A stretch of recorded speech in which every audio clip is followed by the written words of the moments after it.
다시 한번 성도 여러분 새해 복 많이 받으시기 바랍니다. 고향에 갔다 아직 오시지 아니한 성도들이 있는 것 같아요. 보이지 아니하는 성도들이 있습니다. 오늘 찬양대 찬양을 통하여 감동 받으셨습니까? 우리 오케스트라 이 연주에 감동 받으셨습니까? 그 지난 안식일날 오케스트라가 수련회를 했는데 교인들이 자신들의 존재감을 좀 알아줬으면 좋겠다라고 하는 요청이 있었고, 또 하나의 요청은 무엇이냐면 우리가 수금할 때 오케스트라가 연주하잖아요. 이들이 하나의 작품을 연주하는 거예요, 이 시간에. 그렇기 때문에 이 수금이 완료되었음에도 불구하고 이 연주가 끝나지 아니할 때가 있어요. 그때 많은 사람들은 야, 이 수금이 이제 종료되었는데 빨리 끝내지 왜 안 끝내? 이렇게 눈치를 주면 여러분들이 손해보는 거예요. 그냥 이들이 연주할 때에 이 곡이 다 맞춰질 때까지 그 음악을 감상하고 하나님께 함께 영광을 돌리면 더 은혜스러운 순서가 될 거라고 봅니다. 이분들이 자꾸만 연주 끝날 때까지 아무 눈치 주지 말고 그냥 여러분들이 감동받으시면 되는 거예요. 아셨죠? 오케스트라 됐어요? 오늘 아침 새벽에 말씀을 준비하는데 그 톡이 왔어요. 긴급 문자예요. 기도 요청인데 우리 교회 출석하는 그 집사가 아니고 타 교회에 출석하고 있는 젊은 여집사인데, 목사님 긴급으로 기도 요청합니다. 그러면서 내용이 무엇이냐면 우리 언니, 그러니까는 언니도 상당히 젊은 언니겠죠. 언니가 뇌출혈로 쓰러졌어요. 이러한 것을 날벼락이라고 해요. 청천벽력 날벼락. 어느 날 갑자기 전혀 예상도 예측도 안 되었던 일이 닥쳤을 때 날벼락 맞았다라고 이야기합니다. 성경에서 날벼락 맞은 사람 중에 대표적인 사람이 있다고 하면 욥이라고 하는 사람일 거예요. 그래서 오늘 그 문제를 좀 묵상하고자 합니다. 욥이 경험한 날벼락은 아주 비극적인 사건들이었습니다.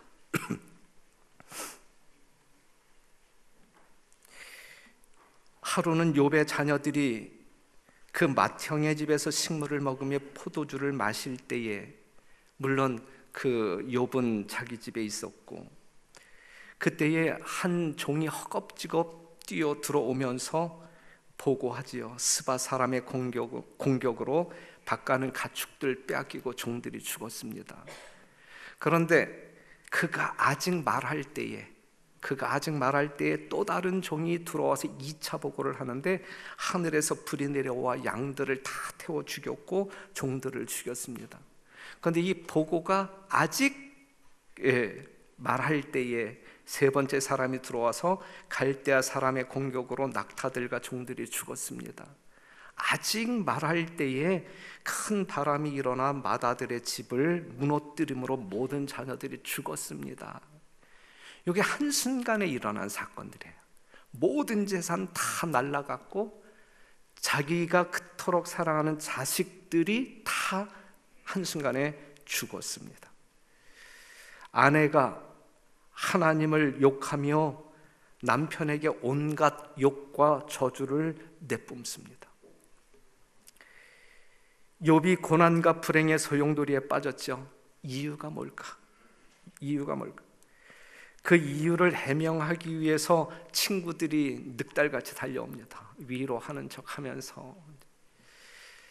그런데 우리가 욥기서를 보게 되면 42장으로 구성되어 있는데 제1장은 이러한 사건으로 이제 묘사되어 있고, 마지막 장은 이제 하나님께서 더 크게 축복하심으로 말미암아 회복되어지는. 그러면 나머지 40장의 내용이 무엇이냐면 40장 1장과 마지막 장을 빼놓은 40장에 걸쳐서 지금 이야기하고자 하는 것은 무엇이냐면 왜 욥에게 이러한 일이 일어났느냐 이거죠. 왜 욥에게 이러한 고난이 따라왔느냐 이거죠. 그 이유를 알기 위해서 그의 친구들과 이 욥이 옥신각신하면서 이거냐 저거냐라고 이제 살펴봅니다. 그런데 결론은 뭐냐면 욥기 42편 1절에서 3절에 있는 말씀, 욥이 여호와께 대답하여 가로되 주께서 무소불능하시오며 무슨 경영이든지 못 이루실 것이 없는 줄 아오니 무지한 말로 이치를 가리우는 자가 누구니까? 내가 스스로 깨달을 수 없는 일을 말하였고 스스로 알 수 없고 헤아리기 어려운 일을 말하였나이다. 그랬어요.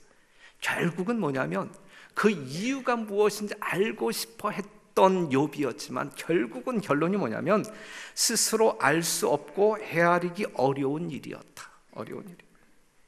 이 주제는, 이 욥이 경험하고 있는 이 주제는 인간이 깨닫기 어려운 신비다. 신비. 그리고 끝없는 논쟁거리일 수밖에 없다라고 하는 사실이죠. 만약에 제가 무언가를 잘못해서 어떠한 질병에 걸렸다고 하면 그것은 이유를 금방 알 수 있을 거예요. 그런데 이 욥이라고 하는 사람은 하나님 앞에 얼마나 온전한 사람이에요. 악에서 떠난 사람이죠. 순전한 사람이죠. 신앙이 얼마나 특심한 사람이었어요. 그래서 하나님께서 칭찬하잖아요. 네가 욥을 주의하여 보았느냐. 흠잡을 데가 없는 사람이었거든요. 그런데 어찌하여 이러한 일이, 이 청천벽력과 같은 이러한 날벼락이 떨어졌는 그 이유가 뭐냐? 그 이유가 욥이 경험한 이러한 어떤 환난, 이 고난을 이해하기는 참 힘들다. 본인도 힘들다라고 이야기하고 있어요. 요한복음 9장 1절에 3절에 있는 말씀을 보면 예수께서 길 가실 때에 날 때부터 소경된 사람을 보신지라. 이 땅의 삶을 시작도 안 해본 그런 나면서부터 소경된 사람으로 태어났단 말이죠. 제자들도 깝깝해 죽겠는 거야. 이 사람이 뭘 잘못했길래 이러한 모습으로 이 땅에 태어났느냐 이거죠. 부모가 잘못했기 때문에 아이가 이렇게 저주받은 모습으로 나타나느냐, 아니면 태중에 있는 그 아이가 잘못했기 때문에 이러한 저주받은 모습으로 태어났느냐. 그 이유가 뭐냐. 그 이유가, 이 제자들조차도 그 이유가 궁금하여 예수님에게 묻잖아요. 내 죄로 인함이 오니까, 자기 오니까, 그 부모니까. 그때 예수님께서는 이 사람이나 그 부모가 죄를 범한 것이 아니라 그에게서 하나님의 하시는 일을 나타내고자 하심이라 그랬어요. 우리는 수없이 이 날벼락 같은 어떤 그 난관에 처하게 될 때에, 고난을 경험하게 될 때에 우리는 질문하죠. 하나님, 무엇 때문입니까? 하나님, 누구 때문입니까? 대답을 찾아야 할 심각한 질문입니다. 하지만 대답이 있습니까? 서례경 집사는 왜 흉선암에 걸렸습니까? 우리는 이렇게 묻고 싶어요. 아직도 젊었고 그렇게 신실하게 신앙하고 있는 가정인데 어찌하여 흉선암에 걸렸는가? 왜 이은미 집사가 가슴에 암이 생겼습니까? 우리는 묻고 싶어요. 왜 김경애 집사가 직장암에 걸려서 신음하고 있습니까? 그 고난의 이유가 무엇이냐 이거죠. 고난의 이유가. 그 고난의 이유가 무엇입니까? 8절에 있는 말씀 보면 여호와께서 사단에게 이르실 때 내가 내 종 욥을 유의하여 보았느냐? 그와 같이 순전하고 정직하여 하나님을 경외하며 악에서 떠난 자가 세상에 없느니라. 오늘 이 자리에 앉아 계신 여러분 모두가 하나님께서 보실 때에 이 욥이 칭찬받았던 것처럼 이 칭찬의 내용이 여러분 모두에게 주어지게 되기를 간절히 바랍니다.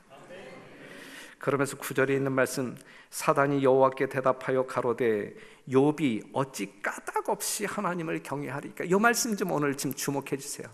사단이 하나님께 덤벼드는 그 빈정대면서 이 논쟁을 벌이고자 했던 내용이 무엇이냐면 욥이 어찌 까닭없이 하나님을 경외하리까? 주께서 그와 그 집과 그 모든 소유물을 산울로 두르심이 아니니까 주께서 그 손으로 하는 바를 복되게 하사 그 소유물로 땅에 널리게 하셨음이니이다 라고 이야기해요. 요 성경절을 보게 되면 지금 이 욥에 대한 평가가 하나님의 평가와 이 사단의 평가가 달라요? 아니면 같아요? 다르다. 전혀 다른 평가예요. 전혀 다른 평가. 욥이 하나님을 경배했어요. 순전하고 정직한 사람이었고 악에서 떠난 사람이었고 그와 같은 사람이 세상 천지에 없는 거예요. 그러한 욥을 통하여 하나님은 영광을 받으십니다. 그러한 여러분들을 통하여 하나님께서는 영광을 받으십니다. 얼마나 기뻐하시겠어요. 그런데 사단은 하나님의 말에 동의하지 않아요. 욥이 까닭없이 하나님을 경외하겠는가, 이 생각을 갖고 있는 거예요. 하나님께서 받는 것이 있으니까 하나님을 좋아하고 하나님을 경배하는 것이지, 이것이 사단의 생각이에요. 주고 받는 게 있으니까 하나님께 붙어 있는 것이지, 뭔가 아쉬움이 있으니까 하나님께 얻어낼 것이 있으니까 하나님께 붙어 있는 것이지, 이게 사단의 생각이거든요. 지금 그러한 이유 때문에 이 전에 나와서 하나님을 믿는 성도 여러분 계십니까? 뭔가 하나님께 빌붙어 있어야 내가 뭔가 얻을 게 있지, 이러한 이유 때문에 이 안식일날 이 성전에 나와 앉아 계신 분 계십니까? 사단은 욥의 신앙을 기복신앙이라고 평가절하했어요. 하나님을 경배하는 이유는 장사 속이다라고 이야기했어요. 현실적인 혜택과 거래 때문에 하나님을 경외하는 것이라고 사단은 빈정대면서 하나님께 이야기했어요. 하지만 하나님은 사단의 이러한 주장을 결코 용납하지 않습니다. 인정하지 않습니다. 이리하여 이러한 이유 때문에 욥이 하나님을 경외하는 까닭을 밝히기 위해서 까닭 모를 고난이 시작된 거예요. 욥이 하나님을 경외하는 까닭을, 욥이 왜 하나님을 경외하는지 그 까닭을 밝히기 위해서 전혀 이해할 수 없는 날벼락 같은 까닭 모를 그 고난을 시작하는 거예요.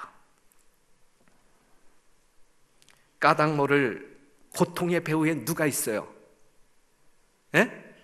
우리가 경험하는 까닭 모를 그 고통의 그 배후에 누가 있어요? 사단이 있는 거예요.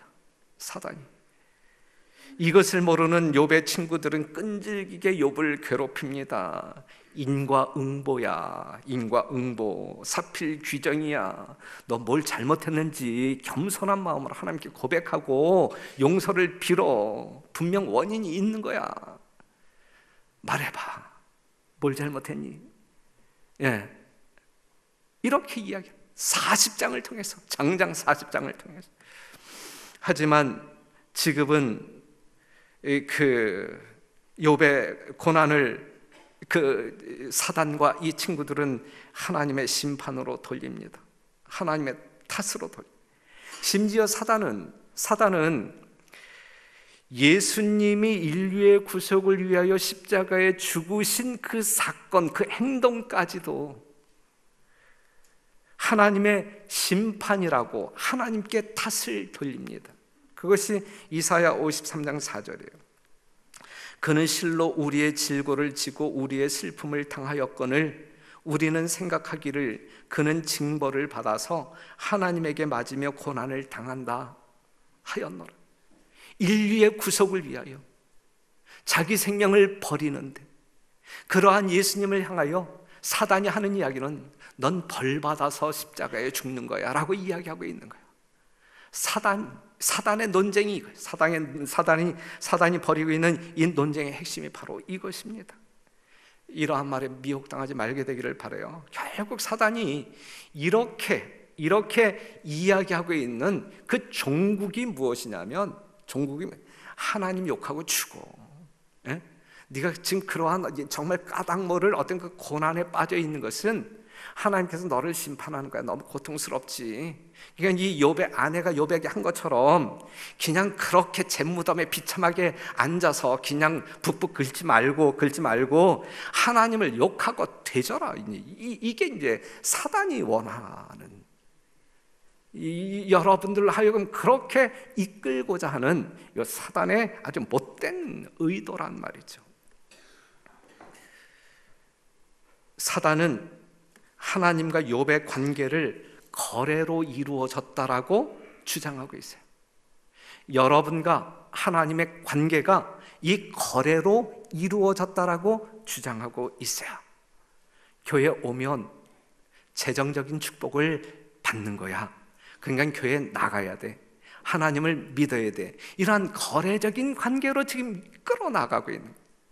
네가 교회에 나가야 그 병이 나을 수 있어.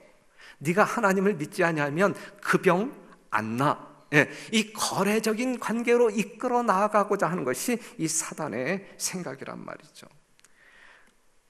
거래가 관계를 유지시켜 준다라고 말합니다. 세상 사람들의 관계가 그렇잖아요. 거래적인 관계 아니겠습니까? 뭐 하나 주면 내가 받아야 되고, 기브 앤 테이크, 그죠? 주는 것이 있으면 받아야 되고, 내가 뭔가 줬는데 받을 것이 없으면 또다시 주고 싶은 생각이 안 들고, 이 거래적인 관계란 말이죠. 욥이 하나님을 경배하는 이유는 바로 하나님께 받는 것이 있기 때문이라고 사단은 이야기해요. 결혼 관계도 거래가 있어야 한다라고 말해요. 교인 관계도 거래가 있어야 한다고 말해요. 그런데 별내교회 성도 여러분, 여러분들의 관계는 어떠한 관계입니까? 품앗이 관계인가요? 뭔가 받는 것이 있으면 주는, 그래서 거래가 형성되나요? 아니면 정말 예수님을 믿는 믿음 때문에, 예수님이 우리의 심령 가운데 심어준 사랑 때문에 저 사람이 나에게 아무런 득이 되지 아니한다 할지라도 나는 그 사람을 사랑하면서 성도의 아름다운 관계를 지금 맺고 사나요? 한번 가슴에 손을 얹고 깊이 생각해 봅시다. 이 안식일 성도들의 관계마저도 거래적인 관계라고 하게 되면 이 교회는 비전이 없어요. 희망이 없어요. 성도들의 관계는 그래선 안 돼요. 이 환란이 있기 전 욥과 그의 아내는 괜찮은 관계였어요. 그렇죠. 하지만 재산 잃어버리고 자기 새끼들 다 죽고 그랬을 때에 이 아내는 뭐라고 이야기해요? 욕하고 죽으라 그랬어요. 요 부부가 이혼을 했을까요? 안 했을까요? 그 42장을 보게 되면 이제 아들 7을 낳고 딸 3을, 딸도 뭐 이 세상에서 가장 아름다운 그 아주 미모의 딸로 이렇게 출산했는데, 요때 이 저주를 퍼부었던 아내 사이에서 성경에서는 이혼했다는 이야기가 없으니까 관계가 회복되어져서 그들을 통해서 아이들이 얻어진 것 같아요. 이처럼 거래가 있어야 유지되는 관계로 이루어진 세상에 사는 것은 행복할까요? 불행할까요? 만약에 여러분의 관계가 거래적인 관계라고 하면, 하나님과 우리와의 관계가 거래적인 관계라고 하게 되면 그 거래에 합당한 가치를 만들기 위하여 우리는 얼마나 힘들고 고달프고 불행할까? 하나님께 복받기 위하여, 마치 우리가 절에 가서 뭐 1000번 절해야 뭐 한 번 미소를 지어주네 뭐하네 그러잖아요. 그렇죠? 그냥 하나님의 관심을 끌기 위하여, 하나님께 뭔가 도움을 받기 위하여 내가 이 정도의 어떤 기준은 갖춰야 되는데, 가치를 만들어야 되는데, 만약에 이러한 심령으로 우리의 신앙이 이루어진다고 하면 그 신앙에 기쁨이 있을까요? 없을까요? 없는 거예요. 그 신앙은 행복하지 않는 것이거든요. 바벨론은 장사꾼의 나라입니다. 거래로 유지되는 사단의 통치 세계가 바로 바벨론입니다. 요한계시록 13장 17절, 누구든지 이 표를 가진 자 외에는 매매를 못하게 하니, 거래예요. 거래. 매매를 못하게 하니 이 표는 곧 짐승의 이름이나 그 이름의 수라 그랬어요. 매매를 못하게 함으로, 다시 말해서 거래를 끊어버림으로 말미암아 창조주 하나님께 마땅히 드려져야 할 예배를 드리지 못하게 하는 것이 마귀가 하는 짓이란 말이죠. 지금 사단이 정말 이러한 거래, 하나님과의 이 욥이 이 하나님과 이 거래 관계에 의하여 경배하는 자가 아니잖아요. 그렇죠? 그런데 사단은 이러한 어떤 그 이유 때문에, 이러한 까닭 때문에 욥이 하나님을 경배한다라고 지금 주장하고 있잖아요. 그러니까 그 진위 여부를, 하나님이 맞는지 사단이 맞는지를 알기 위해서 사단이 제기한 그 까닭의 어떤 그 원인을 다 끊어버리잖아요. 하나님과의 거래를 끊어버리잖아요. 만약에 그랬을 때에 욥이 하나님을 등졌다고 하면 사단의 말이 맞는 거예요. 그런데 성령 역사는 그렇지 않잖아요. 이 땅에서 살기 위해 사단의 통치 방법인 거래의 법칙에 굴복한 사람은 짐승의 형상을 갖게 됩니다. 이게 짐승의 표예요. 짐승의 표. 마지막 때에 매매 행위를 못하도록 이 거래를 끊어버렸을 때에 그럼에도 불구하고 내 생명이 없어진다 할지라도 하나님을 신실히 경배하는 사람들이 하나님의 표를 받는 사람들이고, 그 거래 때문에 하나님을 등지게 되는 사람들은 짐승의 표를 받는 사람들이고. 그렇다면 이러한 거래가 없어도 유지되는 그러한 관계가 없는가? 없어요? 있어요? 있다. 그게 어떠한 관계입니까? 그것이 부모와 자식과의 관계. 부모와 자식과의 관계. 자기가 낳은 자식이기에 부모는 그 모든 것을 아무 조건 없이, 아낌없이 쏟아 붓습니다. 오직 사랑만이 작용하고 있는 것이죠. 낭비하는 사랑입니다. 생명까지도 내어놓는 그러한 사랑입니다. 결코 후회하지 않는 사랑이에요. 자식이 잘못되었을 때에, 고통할 때에 더 사랑하는, 자식이 병들었을 때, 힘들게 살 때, 어떤 문제로 고민할 때 당사자보다 더 아파하는 사랑. 이건 거래적인 관계가 아니죠. 부모와 자식의 관계는 엄마가 나에게 뭘 주면 나도 이만큼 효도할게, 이러한 거래적인 관계가 아니잖아요. 그러한 거래가 없어도 유지되는 관계이잖아요. 그렇죠? 하나님과 우리와의 관계가 그렇단 말이죠. 하나님은 우리의 생명을 낫게 하셨고, 우리는 하나님께서 주시는 생명 공급받으면서 사는 그러한 관계이잖아요. 이러한 부모의 사랑을 자식이 알 때 그 자식을 우리는 철든 자식이라고 이야기해요. 그 자식은 이러한 부모를 공경할까요? 효도할까요? 효도하죠. 부모의 외모 따지지 않습니다. 부모가 젊었고 늙었고 따지지 않아요. 부모의 빈부 따지지 않아요. 사회적 지위, 직업이 무엇이든 부끄러워하지 않고 그 부모를 공경합니다. 어떠한 자녀가? 철든 자녀. 정말 부모의 사랑을 심령 속에 깨달은, 그리하여 부모가 어떠한 존재인지 아는 사람들은 그 부모를 향하여 결코 부끄러워하지 아니하고, 나에게 아무런 유산을 남겨주지 아니하였다 할지라도, 부모 때문에 내가 흑수저를 물고 이 땅에 태어났다 할지라도 그 부모를 존경하고 효도합니다. 이것이 부모와 자식과의 관계예요. 아무런 거래가 없어도 유지되는 관계.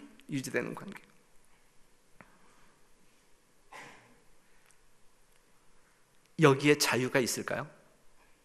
여기엔 자유가 있는 거예요. 자유가 있기 때문에 행복한 거예요. 여자가 아이를 낳고 산후조리를 친정에서 하는 게 행복할까? 아니면 시어머니 밑에서 하는 게 더 행복할까? 아이를 출산한 그 어미들이, 그 딸들이 어디로 가요? 시댁으로 가요? 아니면 친정으로 가요? 친정으로 간단 말이에요. 친정으로.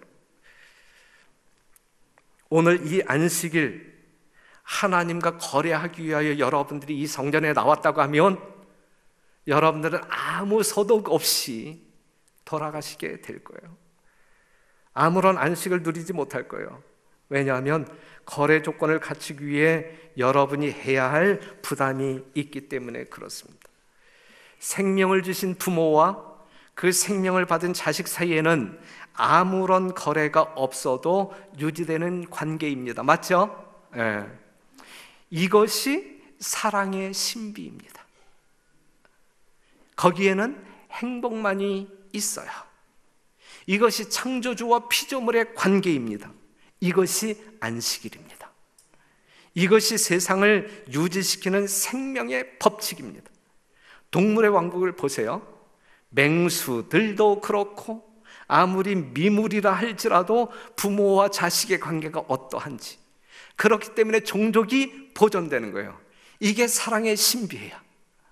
그렇기 때문에 우리 하나님께서 이 지구성이 아담과 하와가 범죄함으로 말미암아 사망을 낳게 되었다 할지라도 아담 죽여버리고 새로이 창조하지 않았어요. 하나님께서는 아담을 창조할 때 무엇으로 창조하셨어요? 사랑으로 창조하셨어요. 아담을 사랑하기 때문에, 여러분들을 사랑하기 때문에 포기할 수 없는 사랑이에요. 그렇기 때문에 예수님이 십자가에 죽으신 거예요. 그렇기 때문에 여러분들이 오늘 이 시간 가슴에 품어야 할, 경험해야 할, 느껴야 할, 고마워해야 할 사랑이 있다고 하면 창조의 사랑 플러스 구속의 사랑입니다.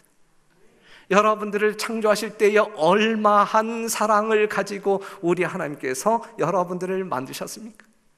하나님의 형상대로 만든 여러분들이 하찮은 존재인가요? 하나님의 온 마음을 다하여, 생명을 다하여 지극정성으로 완전하게 여러분들을 만드신 것이거든요. 이게 창조의 사랑이에요.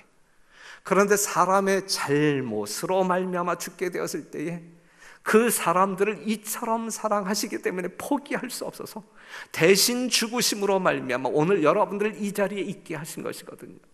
이 사랑이 우리의 심령 가운데 이해되어질 때, 그리하여 그 사랑 때문에 하나님을 존경하는 마음이 생길 때, 철든 자식의 마음으로 돌아갈 때에 오늘 여러분들이 드리는 경배가 신령과 진정으로 드리는, 하나님께서 연락하실 수 있는 진정한 예배가 될 수 있는 것입니다. 아무런 거래가 없어도 유지되는 관계, 하나님과 우리와의 관계, 우리 부모와 우리 자식 간의 관계이어야 됩니다.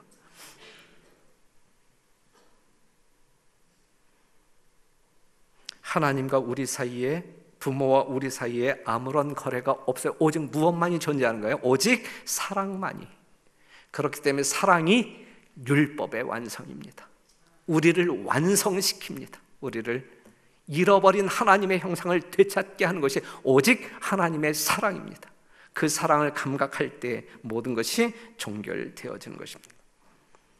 사단이 주장하는 것처럼 자식이 잘되고 재산이 불어나는 혜택을 받기 때문에, 현실적인 축복을 받기 때문에 하나님을 섬기는 기복신앙은 상업적인 거래이지 하나님과의 진정한 관계는 아니다. 이것이 아니다.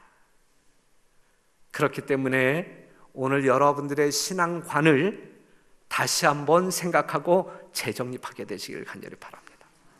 하나님과 제발 이 거래적인 관계로 생각하지 마시고, 또 우리가 현실적으로 교인과 교인 간의 관계도 이 거래적인 관계로 하지 마시고, 목사와 성도들의 관계도 거래적인 관계로 그러한 생각으로 접근하지 말게 되시기를 바라고, 오직 여러분과 저 하나님과 우리 사이에 있는 사랑만이 작용함으로 말미암아 아무런 거래가 없어도 유지되는 그러한 관계의 성도들이 되기를 간절히 바랍니다.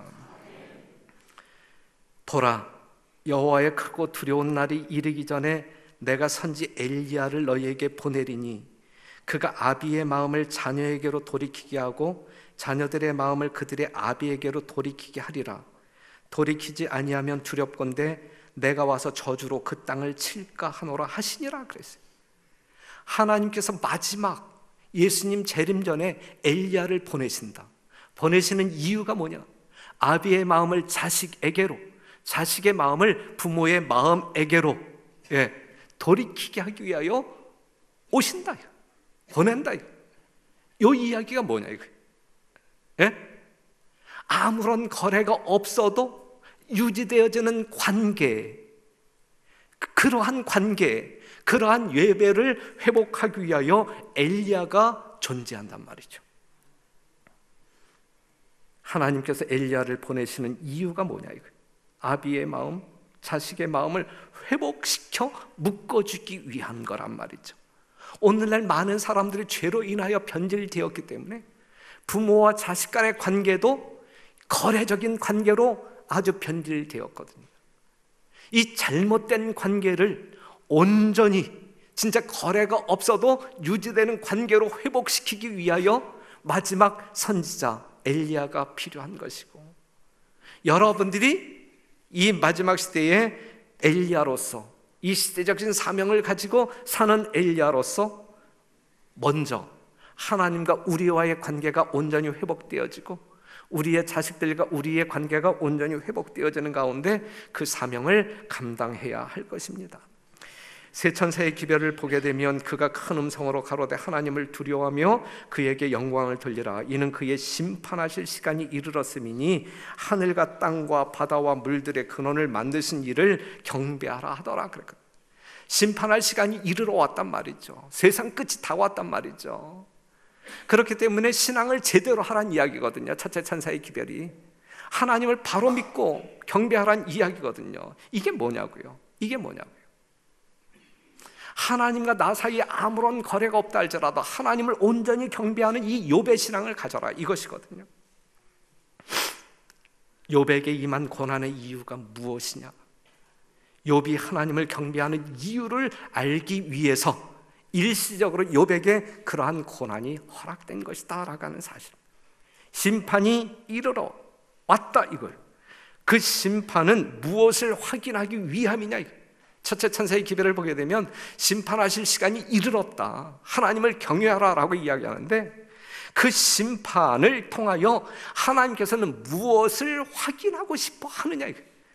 여러분들의 심령 속에 무엇을 확인하고 싶어서 이 심판이 예정돼 있고 그때가 이르러 왔다라고 말하느냐, 이거예요.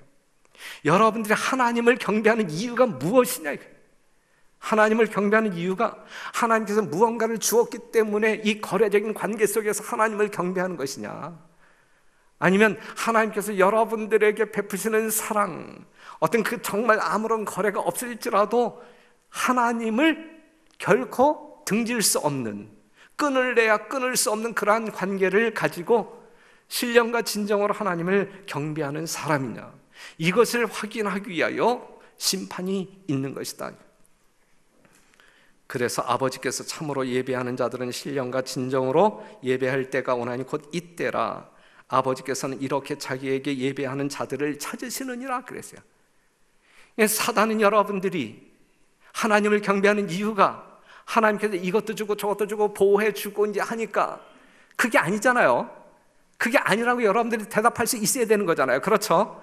그것 때문이 아니다. 내가 교회 가서 정말 이렇게 하나님께 돈 달라고 기도하지만 돈을 주시지 아니한다 할지라도, 내가 병 고쳐달라고 기도하지만 병 고쳐주지 아니한다 할지라도 여기에 또 다른 하나님의 섭리가 있겠지 하면서 하나님의 사랑은 결코 변할 수 없는, 그렇기 때문에 하나님을 경배하게 될 때에 이것이 우리의 신앙생활 속에서 판정되어질 때에 우리가 진짜 하나님께 연락될 수 있는 예배자가 되는 것이고 하늘을 기업으로 얻을 수 있는 사람들이 되는 것이죠. 욥기 1장 20절에 있는 말씀 보면 욥이 일어나 이제 모든 어떤 그 고난이 시작되어진, 욥이 일어나 겉옷을 찢고 머리털을 밀고 땅에 엎드려 뭐하니 그랬어요? 모든 것을 다 잃어버렸어요. 재산도 잃어버렸고 자식도 잃어버렸고 마누라도 아주 자기를 저주하고 있는 그러한 위치에 있고, 그랬을 때에 얼마나 고통스러우면 옷을 찢고 마음을 찢고, 그럼에도 불구하고 그의 마음 가운데 누구를 향한, 하나님을 향한 어떠한 마음이세요? 경배의 마음이 있는 거예요.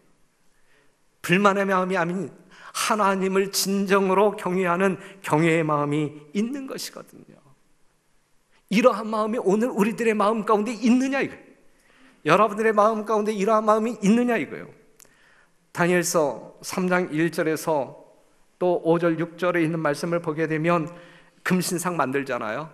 그리고 절하라 명하잖아요. 절하지 않으면 다 죽이겠다라고 이야기하잖아요. 그런데 요한계시록 13장 15절에도 우상이 나오잖아요. 경배하라고 강요하잖아요.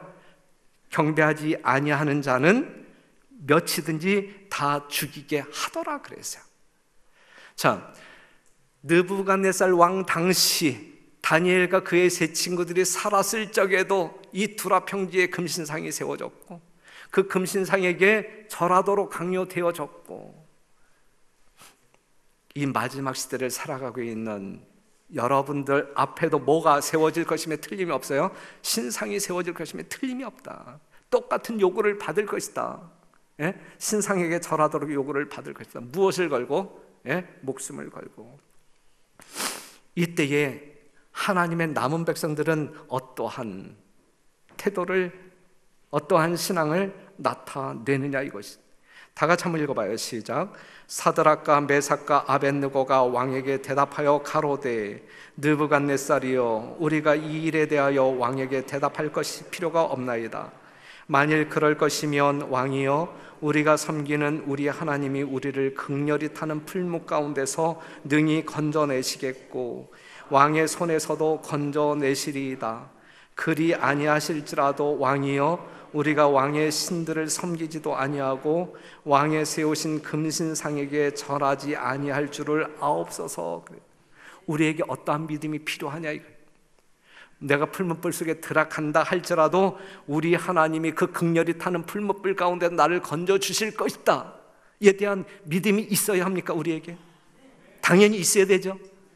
예, 여러분들 지금 어떠한 난관에 처해 있을 때에 그 문제를 풀어달라고 하나님께 기도할 때 하나님께서 응답하실 거에 대한 믿음이 있어야 되겠죠? 있어야 되는 거예요. 있어야 되는 거예요. 하지만 우리의 믿음대로, 우리의 생각대로 이루어지지 아니하실지라도 나는 사단과 거래하지 않는다 이거죠. 사단과 거래하지 아니하고 하나님을 온전히 순수한 마음으로 신령과 진정으로 경배하겠다라고 하는 믿음이 있어야 된단 말이죠. 그리 아니하실지라도 이게 관계 예배. 만일 무언가를 해주면 이게 거래 예배예요. 사단은, 마귀가 또 그를 데리고 지극히 높은 산으로 가서 천하 만국과 그 영광을 보여 가로되 만일 내게 엎드려 경배하면 이 모든 것을 내게 주리라 그랬어요. 이게 거래 예배.